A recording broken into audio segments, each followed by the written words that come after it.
करके दिखाएंगे, करके दिखाएंगे।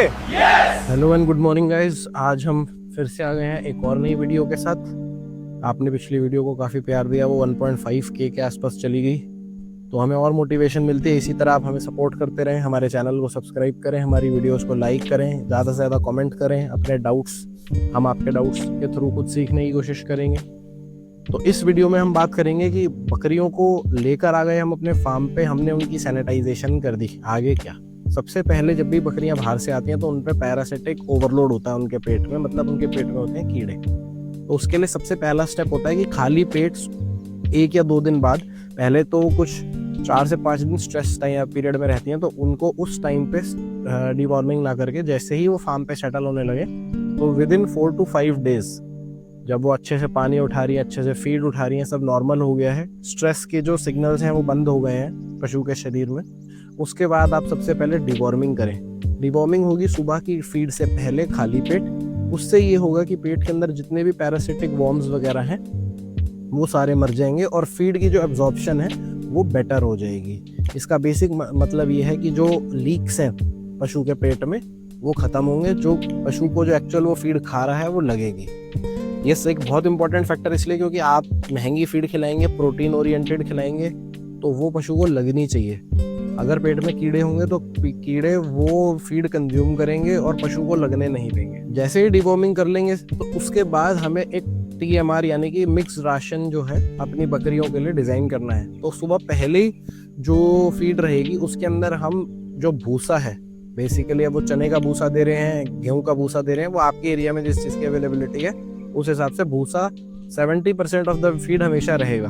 सुबह के टाइम पे आप 1 किलो के हिसाब से कैलकुलेट करके, मान लीजिए आपके पास 50 पशु हैं तो, और उसको डिवाइड करना है 3 टाइम से, तो 1/3 1 किलो का यानी कि तकरीबन 300-350 ग्राम के आसपास एक पशु की कैलकुलेशन लगाएं भूसे की।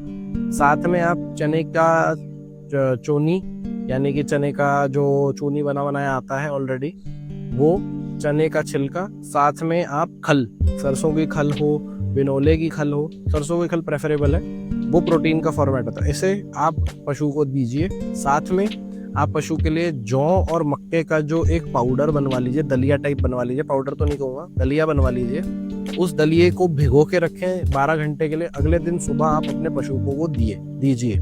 उससे होगा ये कि पशु को एनर्जी, कार्ब्स वगैरह मिलेंगे, प्रोटीन मिलेगा और रफेज मिलेगी। ये एक बैलेंस डाइट है। दोपहर के टाइम पे पशु को दें हरा चारा भूसे के साथ मिला करके, और शाम को सुबह वाली फीड फिर रिपीट करें। इससे क्या होगा कि पशु के शरीर में एक बैलेंस डाइट जाएगी। उसके बाद जो थर्ड एस्पेक्ट रहेगा, उस थर्ड एस्पेक्ट के अंदर अगर मैं बात करूं तो पशु की, जो मैंने पिछली वीडियो में भी बोला था कि जो जू, चीचड़ और पिस्सू होते हैं वो बहुत परेशान करते हैं पशु को, तो वो करना ज़रूरी है। आप अपने पशु को नहलाएं उस साबुन से।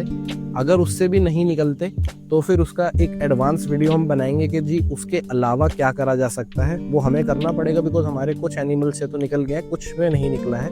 तो हम सबसे पहले एक ट्रिमर मंगा करके पशु के बाल उड़ाएंगे, उससे पशु के नए बालों की ग्रोथ होगी, पशु सुंदर भी दिखेगा। प्लस हम फिर उसके बाद उसके ऊपर एक अलग तरीके का केमिकल आता है, उस केमिकल को यूज़ करेंगे, जिससे वो थोड़ा डेंजरस केमिकल होता है तो एहतियात से इस्तेमाल करना पड़ता है, वो हम इस्तेमाल करेंगे तो श्योर शॉट जू, चिचड़ और पिस्सू का सोल्यूशन हमें मिलेगा। प्लस पानी की अवेलेबिलिटी हमेशा जो है अपने पशु को रखें। मिनरल्स मिक्सचर का सप्लीमेंट हमेशा अपनी हर डाइट में चलाएं और विटामिन का ज़रूर चलाएं।